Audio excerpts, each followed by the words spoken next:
Hola a todos, bienvenidos. Antes de comenzar, si este tipo de historias te atrapan, suscríbete al canal y déjame un comentario contándonos qué opinas. Cada comentario cuenta. Ahora sí, prepárate porque lo que vas a escuchar cambiará tu forma de ver las relaciones para siempre. Carmen Solís llevaba 16 años casada con un mentiroso perfecto. No lo sabía entonces, claro, nadie lo sabía. Rodrigo era ese tipo de hombre que todos admiraban en la calle Mayor de Valencia, el que saludaba con una sonrisa amplia, el que ayudaba a las ancianas con sus bolsas del mercado, el que nunca olvidaba un cumpleaños. Era tan convincente que hasta ella misma había llegado a dudar de sus propias sospechas durante años. Pero hay verdades que el cuerpo conoce antes que la mente. Y el cuerpo de Carmen había comenzado a gritar en silencio hacía mucho tiempo. El pueblo costero donde vivían se llamaba El Palmar, un rincón perdido entre Valencia ciudad y la Albufera, donde todo el mundo conocía los secretos de todos, o eso creían. Las casas blancas con contraventanas azules se alineaban frente al mar como soldados vigilantes. Carmen adoraba ese lugar cuando se mudaron allí, recién casados, con 22 años y el mundo por delante. Ahora, a sus 38, las mismas calles le parecían una cárcel pintoresca. Rodrigo trabajaba como gestor en una inmobiliaria del centro de Valencia. Salía temprano cada mañana, siempre impecable con su camisa planchada y ese aroma a colonia cara que Carmen había elegido para él en su primer aniversario. Regresaba tarde, con excusas perfectamente elaboradas, un cliente difícil, papeleo atrasado, tráfico infernal en la UI 30. Carmen asentía, servía la cena, preguntaba por su día. Rodrigo respondía con el entusiasmo justo, la atención medida, el beso en la frente calculado. Era una coreografía que habían perfeccionado durante años, pero las coreografías, por muy bien ensayadas que estén, tienen fisuras. Todo comenzó a cambiar una tarde de octubre, cuando Carmen decidió sorprender a Rodrigo en su oficina. Llevaba semanas sintiéndose invisible, como si su presencia en la casa fuera meramente decorativa. Pensó que un almuerzo improvisado, como hacían al principio de su matrimonio, podría reavivar algo. Preparó tortilla de patatas, su plato favorito, y condujo los 20 kilómetros hasta Valencia con una mezcla de nerviosismo y esperanza. La recepcionista la miró con extrañeza cuando preguntó por Rodrigo. ¿El señor Mendoza? ¿No ha venido hoy? Llamó diciendo que tenía visitas a domicilio toda la jornada. Carmen sintió como el suelo se movía bajo sus pies. Sonrió, agradeció, salió de allí con la dignidad intacta y el corazón destrozado. No lloró, todavía no. Primero necesitaba entender. Durante las siguientes semanas, Carmen se convirtió en detective de su propia vida. Comenzó a notar patrones que siempre habían estado ahí, esperando ser descubiertos. Los jueves por la noche, Rodrigo siempre llegaba especialmente tarde. Los sábados por la mañana, cuando supuestamente jugaba al pádel con sus amigos, su pelo nunca olía a sudor, sino a ese mismo perfume dulzón. Las llamadas que atendía en el balcón con la puerta cerrada. Las sonrisas que guardaba para su teléfono móvil y que nunca dirigía a ella. Una noche, mientras Rodrigo dormía con esa paz que solo tienen los que no cargan culpas, Carmen tomó su teléfono. No necesitó contraseña. Rodrigo era tan arrogante en su engaño que ni siquiera se molestaba en ocultar. Los mensajes estaban allí, crudos, explícitos, devastadores. Pero lo que realmente le partió el alma no fueron los mensajes. Fue el nombre. Marta. Marta Ruiz, su vecina, su amiga, la mujer con la que había compartido cafés cada tarde durante los últimos 5 años, la que lloraba en su hombro cuando su propio marido la había dejado, la que le había jurado que los hombres como Rodrigo ya no existían, que Carmen era muy afortunada, la que había cenado en su mesa cada domingo durante meses. Carmen leyó cada mensaje, cada te amo, cada cuándo puedo verte, cada plan meticulosamente elaborado. Leyó cómo Rodrigo describía su vida matrimonial como una obligación tediosa. Leyó cómo se burlaban de ella, de su ingenuidad, de cómo nunca sospechaba nada. Leyó durante horas hasta que el sol comenzó a filtrarse por las cortinas y Rodrigo se movió en la cama. Devolvió el teléfono a su lugar. Se levantó. Preparó café. Cuando Rodrigo bajó a desayunar, ella lo besó en la mejilla como cada mañana. Buenos días, cariño. Él sonrió. Le contó un chiste malo que había leído en internet. Carmen rió. Era fácil actuar cuando ya no sentías nada. Los siguientes días fueron una masterclass en actuación. Carmen asistía a las cenas con Marta y Rodrigo en la misma habitación, observándolos intercambiar miradas que creían secretas. Veía cómo los dedos de Marta rozaban accidentalmente el brazo de Rodrigo al pasar la sal. Escuchaba sus risas cómplices ante chistes que nadie más entendía. Y sonreía. Siempre sonreía. Por dentro algo se estaba transformando. No era dolor lo que sentía, ni siquiera rabia. Era claridad. Una claridad fría y cristalina que le mostraba exactamente quién era, quién había sido y quién quería ser. Una tarde, Marta vino a tomar café como siempre. Se sentaron en la terraza con vistas al mar, con esas tazas de cerámica que Carmen había comprado en un mercadillo artesanal años atrás. ¡Ay, Carmen! Suspiró Marta, con esa voz melosa que ahora le producía náuseas.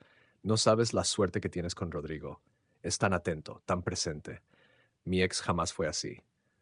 Carmen bebió su café lentamente. Observó a Marta, realmente la observó. Los labios que habían besado a su marido, las manos que lo habían tocado, los ojos que habían llorado lágrimas falsas en su hombro. ¿Sabes qué he aprendido, Marta? Dijo Carmen, con una calma que la sorprendió incluso a ella misma. Que las apariencias son lo más peligroso del mundo. Uno puede pensar que conoce a alguien, confiar completamente y estar viviendo en una mentira perfectamente construida. Marta palideció ligeramente, pero se recuperó rápido. ¿Estás bien? Pareces diferente. Estoy perfectamente bien. De hecho, nunca he estado mejor. Era verdad. Carmen había tomado una decisión. No habría confrontación, no habría gritos, ni lágrimas, ni súplicas. No les daría ese poder. En cambio, haría algo que Rodrigo nunca esperaría. Desaparecería. Durante las siguientes 3 semanas, Carmen planeó su salida con la misma meticulosidad con que Rodrigo había planeado su traición. Abrió una cuenta bancaria secreta y comenzó a transferir pequeñas cantidades de dinero de sus ahorros conjuntos. No mucho, solo lo suficiente para empezar de nuevo.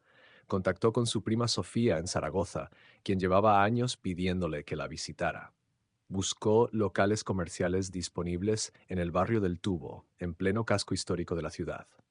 Carmen siempre había querido trabajar con cerámica. De niña pasaba horas en el taller de su abuelo en Manises, viendo cómo sus manos arrugadas transformaban el barro en arte. Había abandonado ese sueño cuando se casó con Rodrigo, quien le había dicho que eso de la artesanía no daba para vivir, que era mejor que ella se quedara en casa, que él ganaría suficiente para los dos. Ahora, mientras buscaba tornos de alfarero en internet y tomaba notas sobre proveedores de arcilla, Carmen sentía algo que no había experimentado en años: emoción. Miedo también, por supuesto. Terror absoluto de lo desconocido.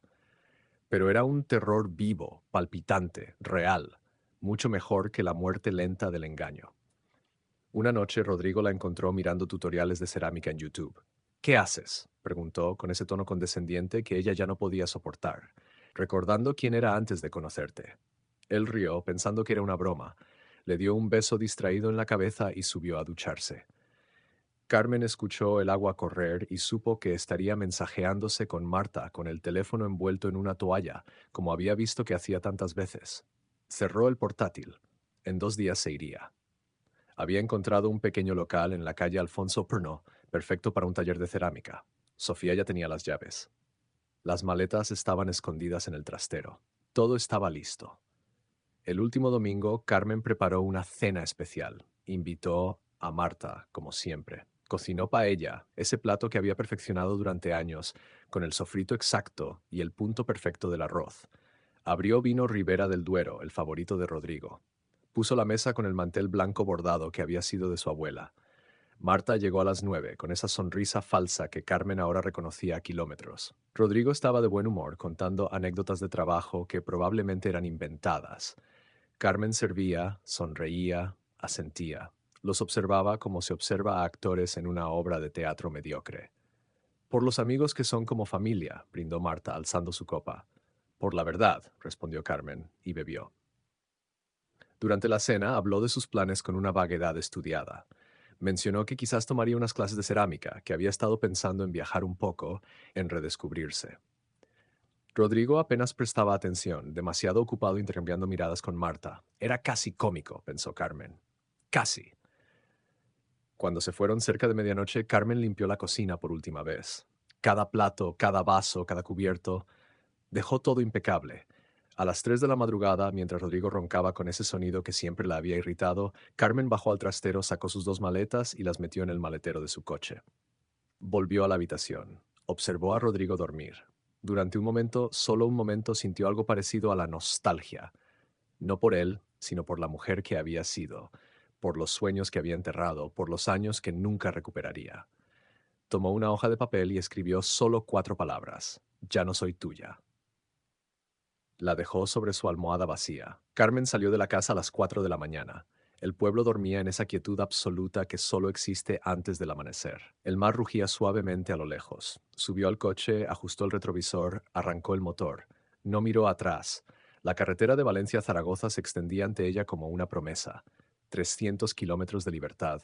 Puso música, algo que Rodrigo siempre criticaba por ser demasiado ruidoso. Subió el volumen, bajó las ventanillas a pesar del frío de noviembre. Gritó. Gritó todo lo que había callado durante 16 años. Cuando el sol comenzó a salir por el horizonte, Carmen sintió algo extraordinario: paz. No la paz falsa de la ignorancia, sino la paz real del que ha tomado una decisión y está dispuesto a vivir con las consecuencias. Llegó a Zaragoza a las 8 de la mañana. Sofía la esperaba con café recién hecho y abrazos sin preguntas. El local de la calle Alfonso Cuesta era pequeño pero luminoso, con techos altos y ventanas que daban a una plaza llena de vida. Carmen imaginó dónde pondría el torno, dónde exhibiría las piezas, dónde instalaría el horno. ¿Estás segura de esto?, preguntó Sofía. Carmen sonrió. Por primera vez en años era una sonrisa real. Nunca he estado más segura de nada en mi vida. Mientras tanto, en el palmar, Rodrigo despertó con el sol de mediodía golpeándole en la cara. Carmen siempre cerraba las cortinas, extendió el brazo hacia su lado de la cama y encontró solo sábanas frías y un papel. Leyó las 4 palabras, las releyó. No las entendió. Bajó las escaleras llamándola. Buscó en cada habitación. Su coche no estaba. Tampoco sus cosas del baño, ni sus libros de la mesita de noche. El pánico comenzó a instalarse en su pecho. Llamó a su teléfono. Apagado. Llamó a Marta. Carmen se ha ido, dijo con una voz que no reconocía como suya. ¿Cómo que se ha ido? Se fue. Se llevó sus cosas, dejó una nota, hubo un silencio. Luego, Marta dijo algo que le heló la sangre. ¿Crees que lo sabe? Rodrigo se sentó en el sofá donde Carmen había pasado tantas tardes leyendo. El sofá que había elegido ella, en ese tono azul que a él no le gustaba, pero que había aceptado porque era su casa también. Miró alrededor de esa casa que de repente parecía vacía, aunque todos los muebles seguían ahí. Todo estaba en su lugar. Pero algo fundamental había desaparecido. Carmen se había ido. Y lo peor, lo absolutamente aterrador, era que Rodrigo no sabía cómo buscarla. En 16 años de matrimonio se dio cuenta de que no conocía a su esposa en absoluto. No sabía dónde iría, qué haría, con quién hablaría.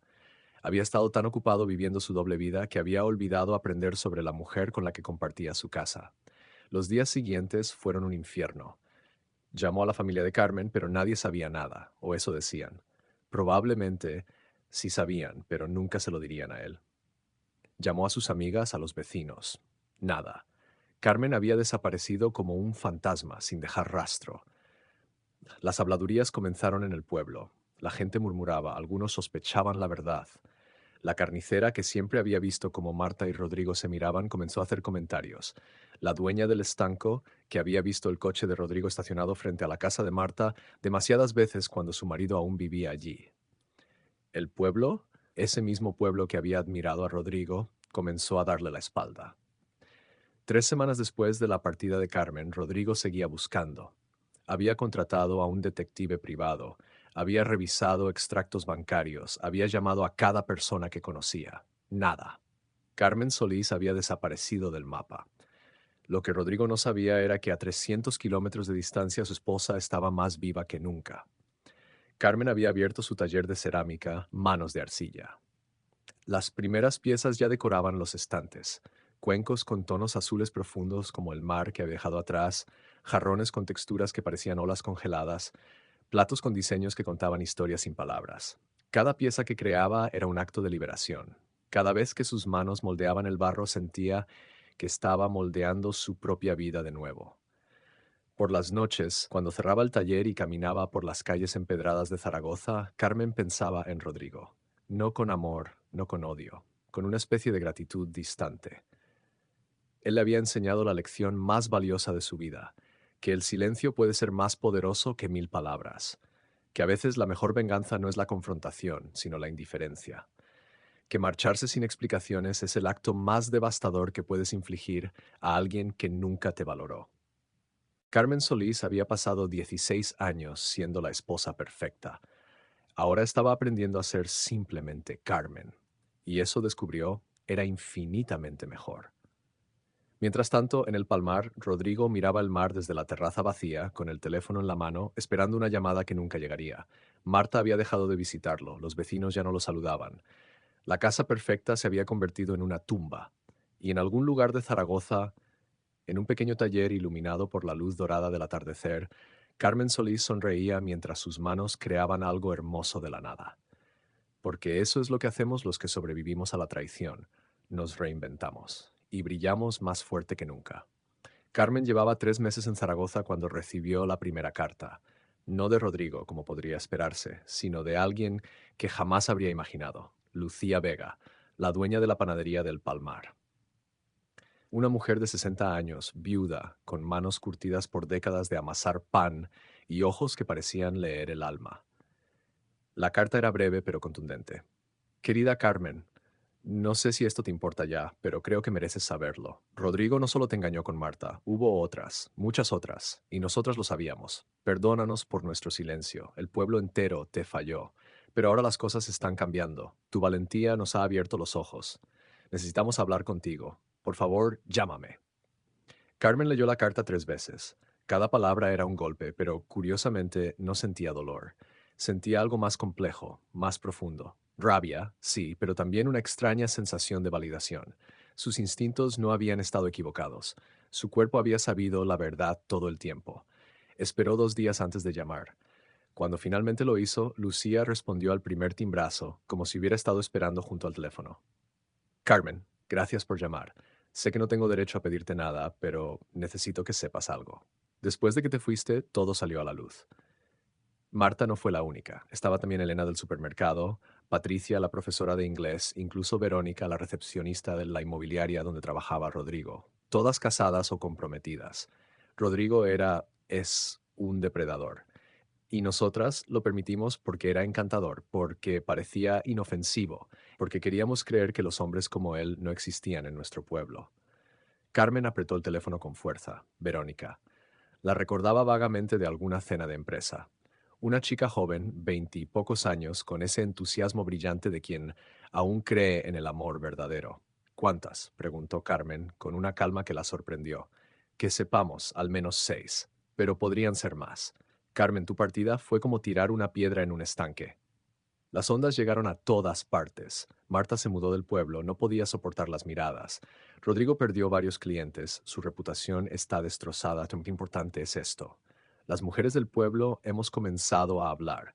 Estamos organizándonos. Queremos crear algo, un espacio donde las mujeres puedan compartir sus historias sin vergüenza, sin miedo. Y queremos que tú seas parte de esto. Carmen miró por la ventana de su taller. Afuera, la vida zaragozana fluía con su ritmo propio. Turistas fotografiando la Basílica del Pilar, ancianos tomando café en las terrazas, estudiantes corriendo hacia la universidad, una vida que ella había construido desde cero, lejos de todo aquello. No sé si puedo volver, dijo finalmente. He empezado una nueva vida aquí. No te pido que vuelvas para quedarte, solo que vengas un fin de semana, que nos cuentes tu historia, que les muestres a estas mujeres que se puede sobrevivir, que se puede prosperar. Carmen, tú no solo te fuiste, nos demostraste que el silencio puede ser más poderoso que mil gritos. Y eso está inspirando a mujeres que llevan años atrapadas en matrimonios que las están matando lentamente. Carmen cerró los ojos. Parte de ella quería decir que no, que su vida ahora era aquí, que el pasado debía quedarse enterrado. Pero otra parte, una parte más profunda, sabía que su historia no le pertenecía solo a ella. Era parte de algo más grande. Dame una semana para pensarlo, dijo. Tómate el tiempo que necesites. Pero Carmen, hay algo más que debes saber. Rodrigo te está buscando. Contrató a un detective. Está obsesionado. No para de decirle a todo el mundo que fue un error, que te ama, que necesita encontrarte para explicarse. Es como si no entendiera que no hay nada que explicar. Después de colgar, Carmen se quedó inmóvil durante largo rato. Rodrigo la estaba buscando. Por supuesto que sí. No porque la amara, no realmente, sino porque necesitaba el perdón para poder seguir viéndose a sí mismo como un buen hombre que cometió errores. Necesitaba su absolución para limpiar su conciencia. Pero Carmen no estaba en el negocio de salvar las almas de los hombres que la habían traicionado. Esa noche, mientras trabajaba en una nueva pieza, una vasija grande con forma de útero invertido, Carmen pensó en todas esas mujeres del Palmar. Imaginó sus rostros, sus historias, sus silencios. Pensó en cómo ella también había sido una de ellas, fingiendo no ver, tragándose las dudas, convenciéndose de que estaba exagerando. 3 días después tomó una decisión. Llamó a Lucía. Iré, pero con condiciones. Quiero que sea en un lugar neutral, no en casas privadas. Quiero que inviten a cualquier mujer que necesite escuchar esto, no solo a las del círculo social de antes. Y quiero que quede claro que no voy a hablar de Rodrigo. Voy a hablar de mí, de cómo me reconstruí. ¿Entendido? Lucía rió, una risa cálida que atravesó el teléfono como un abrazo. Entendido, general. La noticia de que Carmen volvería al Palmar se extendió por el pueblo como fuego en paja seca. Las mujeres comenzaron a prepararse. Lucía reservó el salón de actos del Centro Cultural, un espacio que normalmente se usaba para bodas y bautizos. Esta vez sería para algo completamente diferente, una revolución silenciosa. Mientras tanto, Rodrigo se enteró por casualidad. Estaba en el bar de la esquina, bebiendo su tercera cerveza de la tarde, cuando escuchó a dos mujeres comentar en voz baja. ¿Escuchaste? Carmen vuelve el sábado. ¿En serio? Dios mío, tengo que ir. Necesito escuchar cómo lo hizo. Rodrigo sintió como el corazón se le aceleraba. Carmen volvería. Tendría una oportunidad de explicarse, de hacerla entender que había sido un idiota, que la amaba, todo podía arreglarse. Se imaginó a sí mismo esperándola, con flores quizás, con ese discurso perfecto que había estado ensayando durante meses. Lo que no sabía era que Carmen no volvía por él, ni siquiera pensaba en él. Rodrigo había dejado de ser el protagonista de su historia el día que salió por esa puerta. El viernes por la tarde, Carmen condujo de vuelta a Valencia. Sofía insistió en acompañarla, pero Carmen necesitaba hacer esto sola. Necesitaba enfrentar ese lugar, esa casa, ese mar, sin ninguna red de seguridad. Llegó al anochecer. El palmar se veía exactamente igual, como si el tiempo se hubiera detenido. Las mismas casas blancas, el mismo olor a sal y arroz, los mismos sonidos de gaviotas y motores de barcas. Pero ella era diferente, completamente diferente. Se hospedó en una pequeña pensión frente al mar, no en su antigua casa. Ni siquiera pasó cerca de ella. Esa noche caminó por la playa sola, descalza, sintiendo la arena fría entre los dedos. Era diciembre, la playa estaba desierta, solo ella y el rugido del Mediterráneo. Pensó en todas las veces que había caminado por esa misma playa con Rodrigo, fingiendo felicidad. Pensó en cómo había enterrado sus sueños poco a poco, año tras año, hasta casi olvidar que alguna vez había querido más de la vida que ser la esposa perfecta de alguien. Nunca más, dijo al viento. Nunca más me haré pequeña por nadie. El sábado amaneció gris y ventoso. El evento estaba programado para las 5 de la tarde. Carmen pasó el día preparándose mentalmente. No había escrito nada, no tenía un discurso planeado. Sabía que tenía que hablar desde el corazón, crudo y honesto. A las 4:30 comenzó a caminar hacia el centro cultural. El edificio estaba a solo 10 minutos de la pensión, pero cada paso se sentía monumental. Cuando llegó, se quedó paralizada. Había una fila de mujeres esperando entrar. 50, tal vez 60 mujeres de todas las edades. Algunas las reconocía, otras eran completamente desconocidas. Lucía la vio y corrió hacia ella. Carmen, gracias a Dios, pensé que cambiarías de opinión. Mira esto, mira cuántas vinieron. Hay mujeres del Palmar, de Sueca, de Cullera, incluso de Valencia ciudad. Tu historia llegó lejos. Carmen sintió como se le hacía un nudo en la garganta. Todas esas mujeres, todas con sus propias historias de traición, de silencio, de supervivencia, y ella de alguna manera se había convertido en un símbolo para ellas. Entraron por la parte trasera del edificio. El salón estaba lleno hasta el último asiento. Había mujeres de pie contra las paredes. El murmullo de conversaciones llenaba el espacio. Cuando Carmen apareció en el escenario improvisado, se hizo un silencio absoluto. La miraban con una mezcla de curiosidad, admiración y esperanza. Carmen respiró profundo y comenzó a hablar. Buenas tardes. No sé muy bien por dónde empezar, así que empezaré por lo más importante. Yo no soy especial. No soy más valiente que ninguna de ustedes. Solo soy una mujer que llegó a un punto en el que continuar fingiendo dolía más que enfrentar la verdad. Hizo una pausa. Vio cómo algunas mujeres asentían, como otras se secaban lágrimas discretamente. Durante 16 años estuve casada con un hombre que me engañaba, pero lo peor no fue el engaño. Lo peor fue que yo sabía. En algún rincón profundo de mi ser siempre lo supe. Mi cuerpo me lo decía con insomnio, con dolores de cabeza inexplicables, con esa sensación constante de que algo estaba mal. Pero elegí no escuchar. Elegí creer en la versión perfecta de mi vida que habíamos construido juntos. Carmen caminó por el pequeño escenario, haciendo contacto visual con diferentes mujeres. ¿Saben por qué no lo confronté? Por miedo. Miedo a estar sola, miedo a fracasar, miedo a que la gente dijera te lo dije, miedo a admitir que había desperdiciado 16 años de mi vida. Pero un día me di cuenta de algo. Continuar en esa mentira significaba desperdiciar el resto de mi vida también. Y no podía permitirlo. Una mujer en la primera fila levantó la mano tímidamente. ¿Cómo? ¿Cómo encontraste el valor? Carmen sonrió con tristeza. No encontré valor. Encontré rabia. Rabia conmigo misma por haberme hecho tan pequeña. Rabia por todos los sueños que había enterrado. Rabia por haber creído que mi valor dependía de ser una buena esposa. Y esa rabia, canalizada correctamente, se convirtió en acción.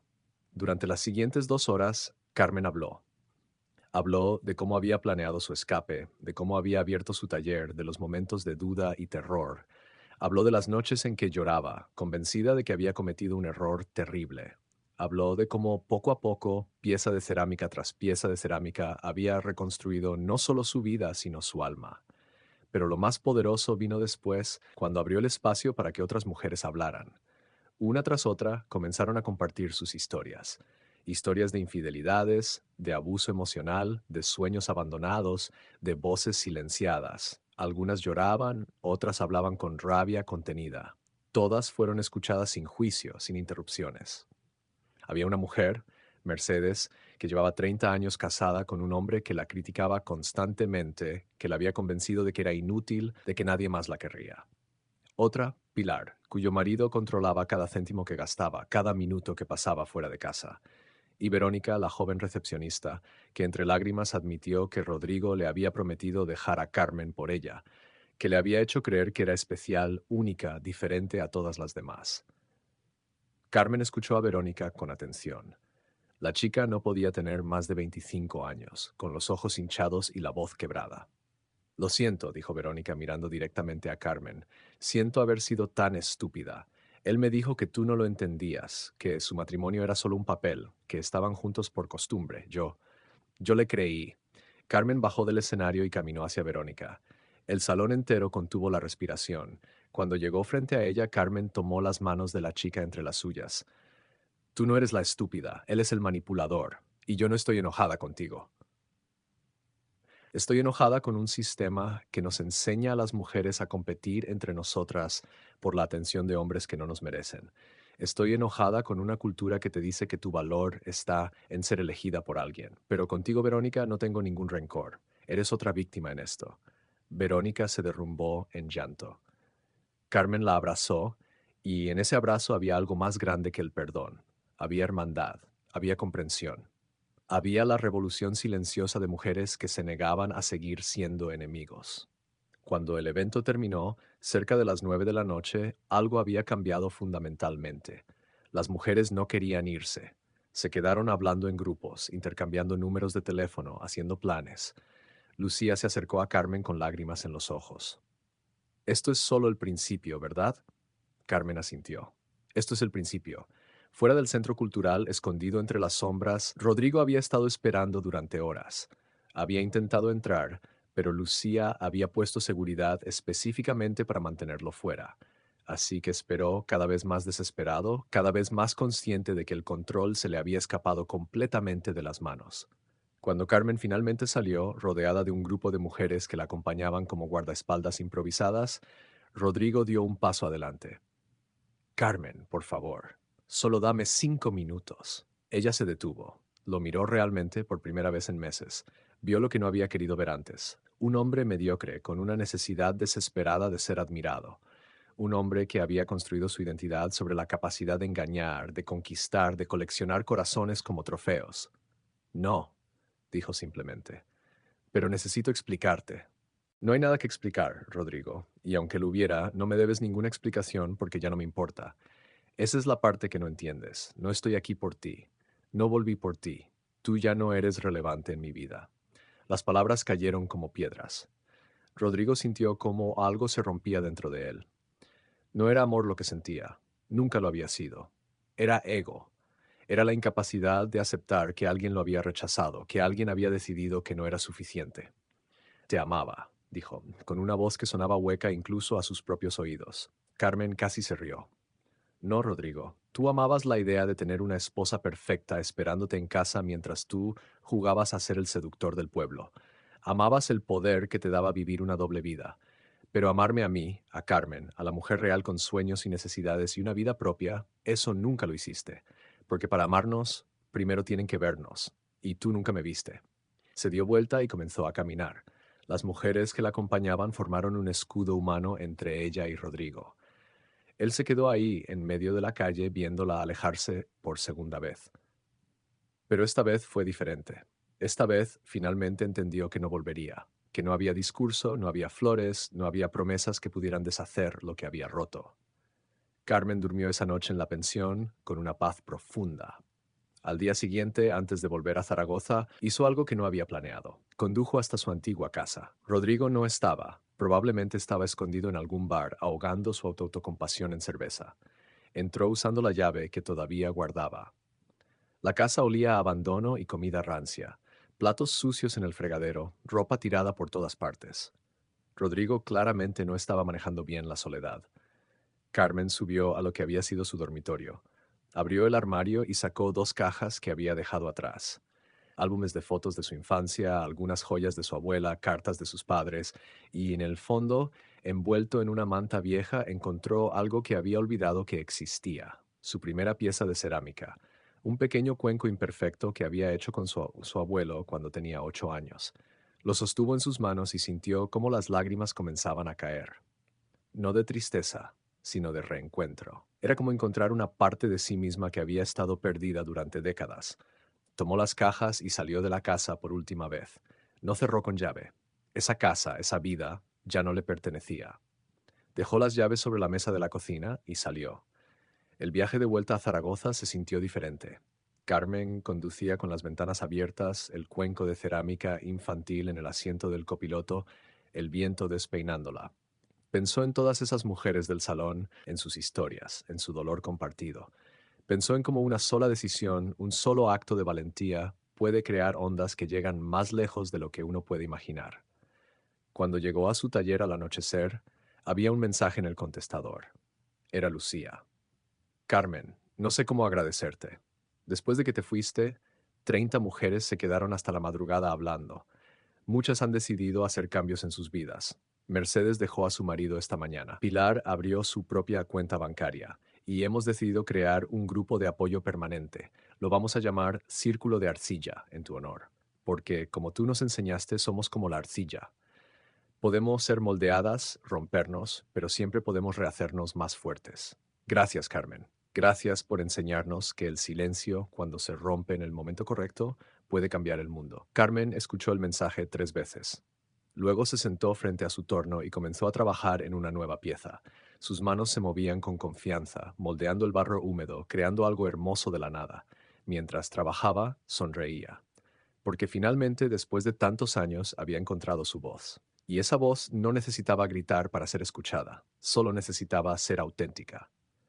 Afuera, la noche zaragozana cubría la ciudad con su manto de estrellas, y en algún lugar, en un pequeño pueblo costero de Valencia, docenas de mujeres estaban despertando a la misma verdad, que merecían más, que sus sueños importaban, que el amor propio era más valioso que cualquier anillo de matrimonio. Y todo había comenzado con una mujer que simplemente decidió no quedarse donde no era valorada. Una mujer que eligió el silencio sobre la confrontación. Una mujer que demostró que a veces la mayor venganza es vivir bien.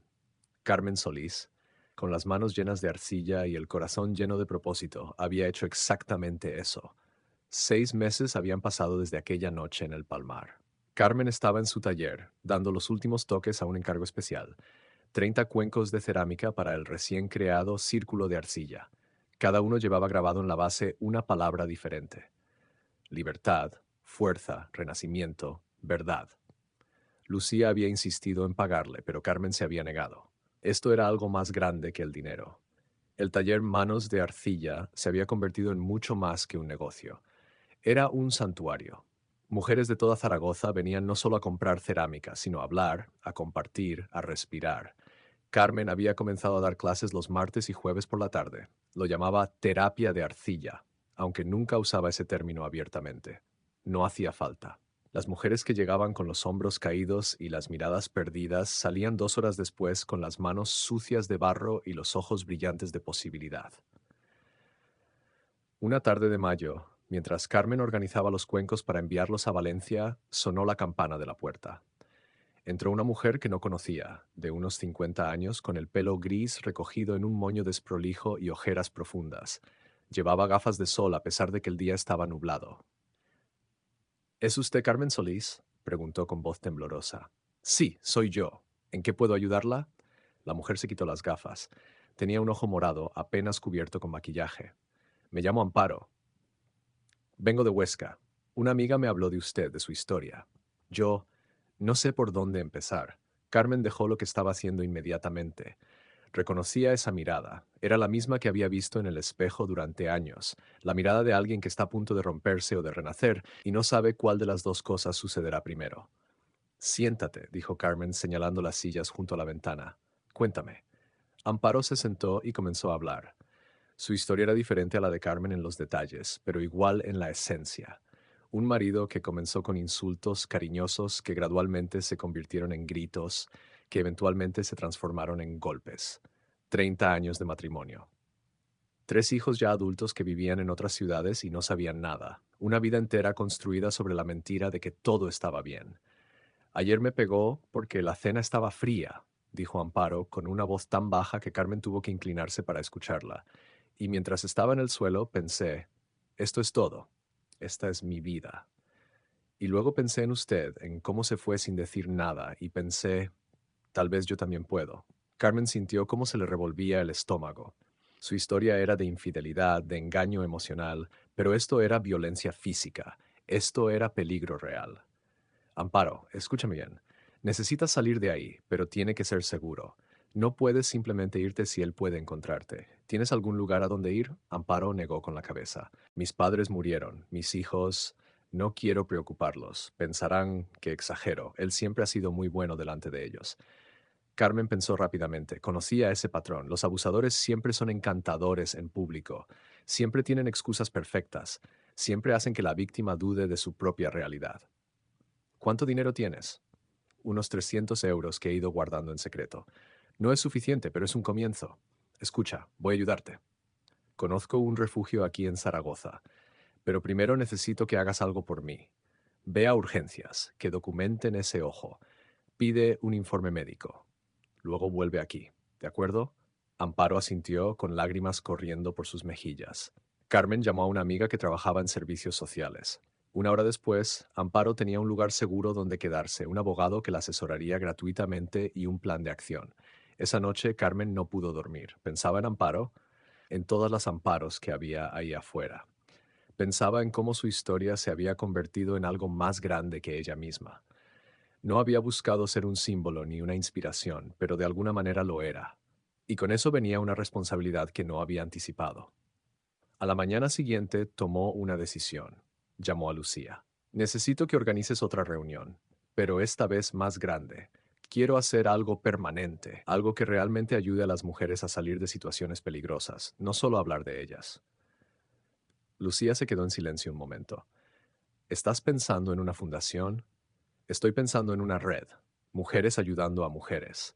Casas seguras, asesoría legal, apoyo emocional, capacitación laboral, todo lo que yo hubiera necesitado si mi situación hubiera sido diferente, más peligrosa. Carmen, eso requiere dinero, mucho dinero. Lo sé. Por eso necesito que me ayudes a organizarlo. Vamos a hacer una exhibición de cerámica, una subasta. Todas las ganancias irán a la fundación. ¿Crees que las mujeres del Círculo de Arcilla estarían dispuestas a ayudar? Lucía rió. ¿Estás bromeando? Harían cualquier cosa por ti. Nos cambiaste la vida, Carmen. Todas te lo debemos. No me deben nada, pero si quieren ayudar, ahora es el momento. Durante las siguientes semanas, Carmen trabajó más duro que nunca. Creó piezas especialmente para la subasta, cada una contando una historia de supervivencia. Un jarrón agrietado pero remendado con oro, inspirado en el kintsugi japonés, representando cómo las roturas nos hacen más bellas. Una serie de máscaras de cerámica, mostrando las diferentes caras que las mujeres se ven obligadas a usar. Un conjunto de platos con frases escritas en el borde. No es amor si duele. Tu voz importa, mereces paz. Mientras tanto, en el palmar, algo inesperado estaba sucediendo. El círculo de arcilla había crecido de 30 mujeres a más de 100. Se reunían semanalmente, no solo para hablar, sino para actuar.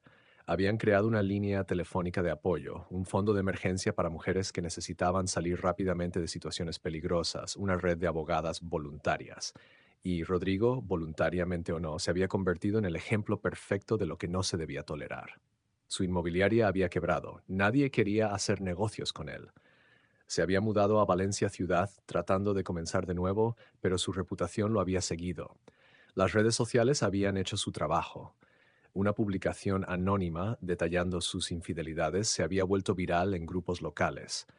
No mencionaba nombres, pero todos sabían de quién hablaba. Marta también había desaparecido del mapa. Algunos decían que se había mudado a Madrid, otros que a Barcelona. Nadie sabía con certeza y a nadie le importaba realmente. Había sido cómplice en el dolor de otra mujer y eso no se olvidaba fácilmente. Un día de junio, Carmen recibió una llamada que no esperaba. Era su suegra, Dolores. No habían hablado desde que se fue. Carmen, sé que no tengo derecho a llamarte. Sé lo que mi hijo te hizo, y quiero que sepas que estoy avergonzada. Crié a ese hombre y fallé, pero llamó para decirte algo más. Estoy orgullosa de ti, de lo que has hecho, de cómo has sobrevivido, y quiero ayudar con tu fundación. Tengo algo de dinero ahorrado. No es mucho, pero es tuyo si lo quieres. Carmen se quedó sin palabras.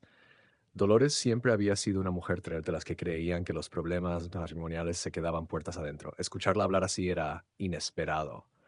Dolores, no tienes que hacer esto. Sí, tengo que hacerlo. Por ti, por todas las mujeres que ayudaste y honestamente por mí misma. Yo también estuve en un matrimonio difícil. El padre de Rodrigo no era un hombre fácil, pero en mi época no había opciones. Tú nos estás dando opciones a las que vienen después. Eso vale más que cualquier disculpa que pueda ofrecerte. Carmen aceptó la donación, no por el dinero, aunque ayudaba, sino por lo que representaba. Incluso las mujeres de generaciones anteriores, las que habían sido enseñadas a callar y aguantar, estaban despertando. El cambio no solo era posible, estaba sucediendo. La exhibición y subasta se programó para mediados de julio en una galería del centro de Zaragoza. Carmen estaba nerviosa. No era solo mostrar su trabajo, era mostrar su alma. Cada pieza que había creado llevaba una parte de su dolor, de su sanación, de su renacimiento. La noche de la inauguración, la galería estaba repleta. Vinieron mujeres de toda España. Algunas del Círculo de Arcilla viajaron desde Valencia, otras que habían leído sobre Carmen en artículos de periódicos locales, periodistas que querían cubrir la historia. Y sorprendentemente, hombres. Buenos hombres que apoyaban el movimiento, que entendían que esto no era contra ellos, sino a favor de la dignidad humana. Carmen se paró frente al micrófono mirando a la multitud. Había superado el miedo escénico meses atrás. Ahora, hablar su verdad se sentía tan natural como respirar. Cuando era niña, comenzó, mi abuelo me enseñó a trabajar con arcilla. Me decía que la arcilla era mágica porque podías hacer cualquier cosa. Podías hacer un error, aplastarla y comenzar de nuevo. Podías romper una pieza y reconstruirla diferente, mejor. Él decía, mija, la arcilla es como la vida. Mientras tengas manos para trabajarla, siempre hay otra oportunidad. Hizo una pausa, dejando que las palabras se asentaran. Durante muchos años olvidé esa lección. Me convertí en arcilla en manos de otra persona. Dejé que me moldearan en algo que no era. Pero la arcilla tiene memoria, siempre recuerda su forma original. Y un día decidí recuperar esa forma. Decidí que mis manos, mis sueños, mi vida, me pertenecían solo a mí. Señaló las piezas alrededor de la galería. Cada una de estas obras representa una etapa del viaje.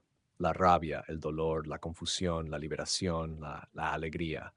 Y cada una está en venta, no porque necesite el dinero, sino porque necesito que estas historias viajen, que lleguen a casas donde otras mujeres las vean y piensen, si ella pudo, yo también puedo.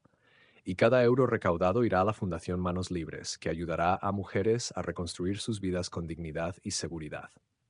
La subasta fue un éxito rotundo. Se recaudaron más de 50.000 euros. Piezas que Carmen había valorado en 200 euros se vendieron por miles. No porque fueran obras maestras técnicamente, aunque lo eran, sino por lo que representaban. Eran símbolos de supervivencia, de resistencia, de renacimiento. Pero la verdad era que ya no importaba. Rodrigo era una nota al pie en su historia, no el capítulo principal.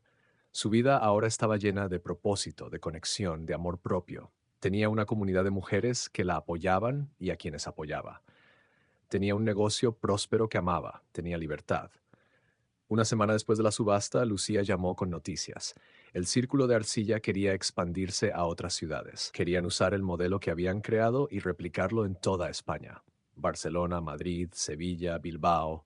Mujeres de todas partes estaban pidiendo que se crearan capítulos en sus ciudades. Carmen, esto se está convirtiendo en un movimiento, dijo Lucía con la voz llena de emoción, y todo comenzó porque una mujer tuvo el valor de irse en silencio. Carmen sonrió. No fue valor, Lucía, fue supervivencia. Y todas tenemos esa capacidad dentro de nosotras. Solo necesitamos recordarla.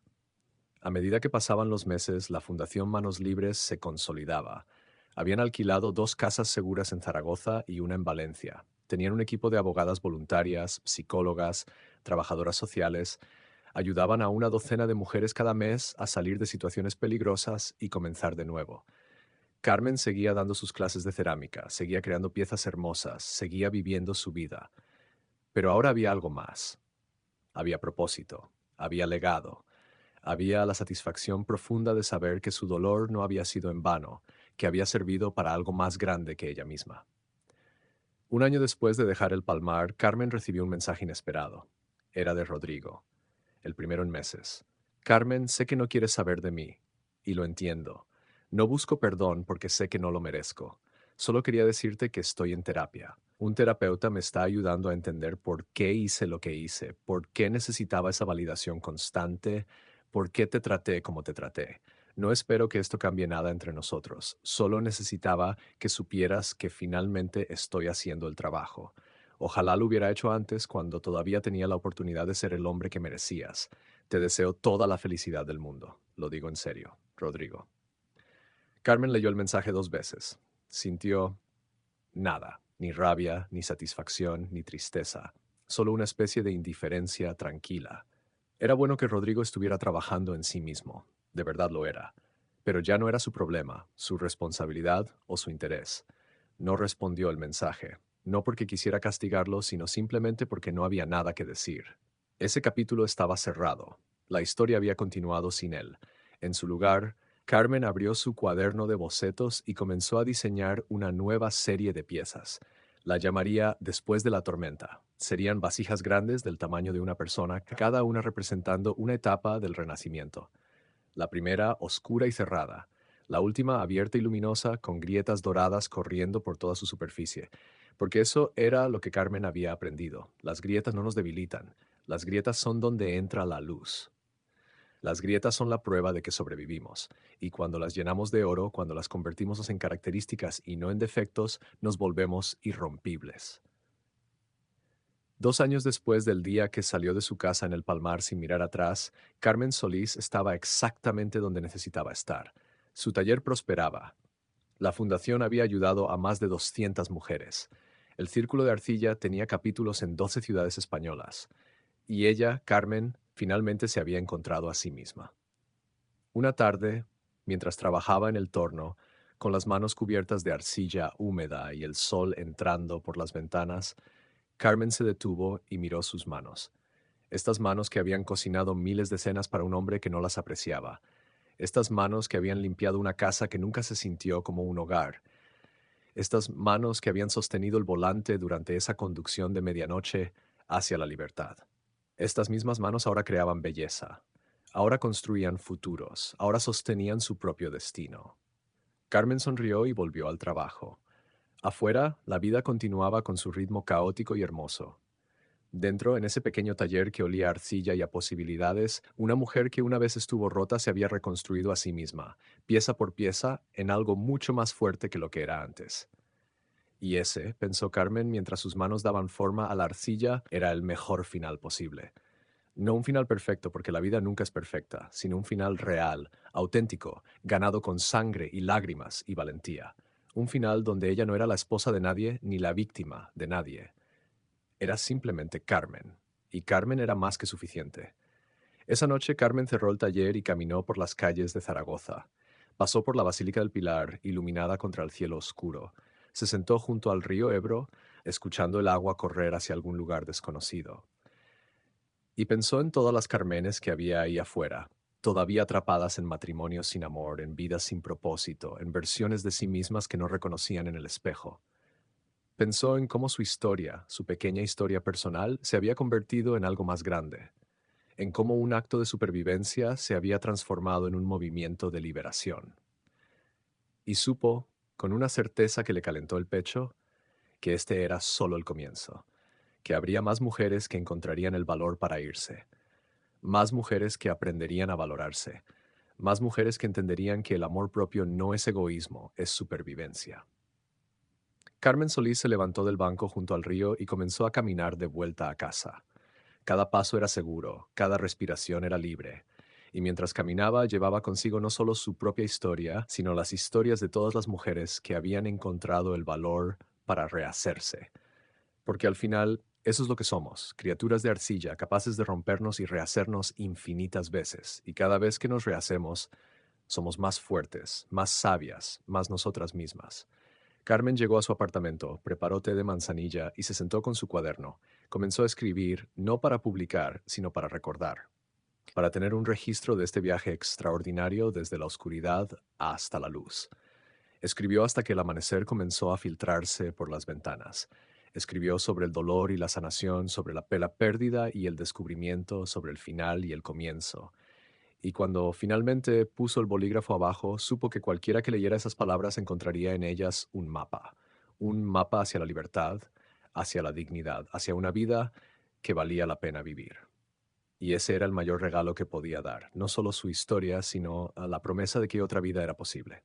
Siempre, para cualquiera, en cualquier momento. Todo lo que se necesitaba era el valor para dar el primer paso. Y ese primer paso siempre comenzaba con la misma decisión, elegirse a sí misma. Carmen se metió en la cama mientras el sol salía sobre Zaragoza, cerró los ojos y sonrió. Mañana habría más arcilla que moldear, más mujeres que ayudar, más vida que vivir. Pero por ahora, dormía. Dormía con la paz profunda de quien sabe que ha hecho lo correcto, que ha vivido con autenticidad, que ha transformado su dolor en propósito. Carmen Solís, la mujer que una vez no tuvo voz, ahora era un coro, y su canción de libertad resonaría por generaciones.